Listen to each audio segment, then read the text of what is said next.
ত্রিপুরার স্বাস্থ্য সেবায় আধুনিকতার নতুন দিগন্তের সূচনা হলো আজ ধর্মনগরে। ভারতের অন্যতম দ্রুত বর্ধনশীল ডায়াগনস্টিক চেইন নিউবার্গ প্লাস ডায়াগনস্টিক্স এবার পা রাখল উত্তর ত্রিপুরা জেলায়। বৃহস্পতিবার দুপুরে ধর্মনগরের হাসপাতাল রোডে রাজ্যের সমাজ কল্যাণ ও সমাজ শিক্ষা শ্রম ক্রীড়া দপ্তরের মন্ত্রী টিঙ্কু রায়ের হাত ধরে আনুষ্ঠানিকভাবে উদ্বোধন হয় নিউবার্গ পালস ডায়াগনস্টিক্সের প্রথম অত্যাধুনিক ল্যাবরেটরির। এই অনুষ্ঠানে উপস্থিত ছিলেন সংস্থার সিইও এবং ম্যানেজিং ডিরেক্টর সুনয়না বিহানি, সংস্থার শীর্ষ কর্তারা, বিশিষ্ট চিকিৎসক ও জেলার গণ্যমান্য ব্যক্তিরা। নিউবার্গের পক্ষ থেকে জানানো হয়েছে, আগামী 2 বছরের মধ্যে ত্রিপুরা জুড়ে প্রায় 20 কোটি টাকার বিনিয়োগ করে ডায়াগনস্টিক নেটওয়ার্ক সম্প্রসারণের পরিকল্পনা রয়েছে।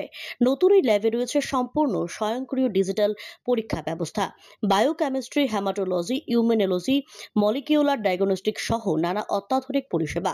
নিউবার্গের পক্ষ থেকে জানানো হয়েছে, এই পরিষেবার সুফল শুধু ধর্মনগর নয়, বরং আশপাশের আসাম ও মিজোরাম রাজ্যের মানুষও পাবেন।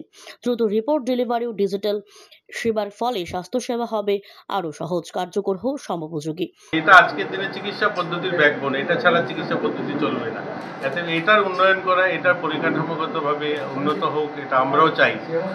এটা প্রাইভেটে হোক আর সরকারি হোক। তো আগরতলা তো অনেকগুলো সরকারি রয়েছে, কিন্তু এটা ধর্মনগরের জন্য, উত্তর ত্রিপুরা এবং ঊনকোটি জেলার জন্য এটা প্রথমবারের মতো এত বড় সেট আপ, এত বড় একটা ল্যাব সেট আপ তৈরি হয়েছে। এটা আমাদের এখানে যারা চিকিৎসার সঙ্গে যুক্ত রয়েছেন এদের যেমন এটা একটা ভালো দিক, এরা খুব তাড়াতাড়ি রিপোর্ট পাবে, বা এখানে যারা আমরা রিপোর্টের জন্য আগরতলার অপেক্ষা করতে হতো, এদের অপেক্ষা করতে হবে না। এখানেই দিয়ে এখান থেকে ইনস্ট্যান্ট রিপোর্ট পাওয়া যাবে।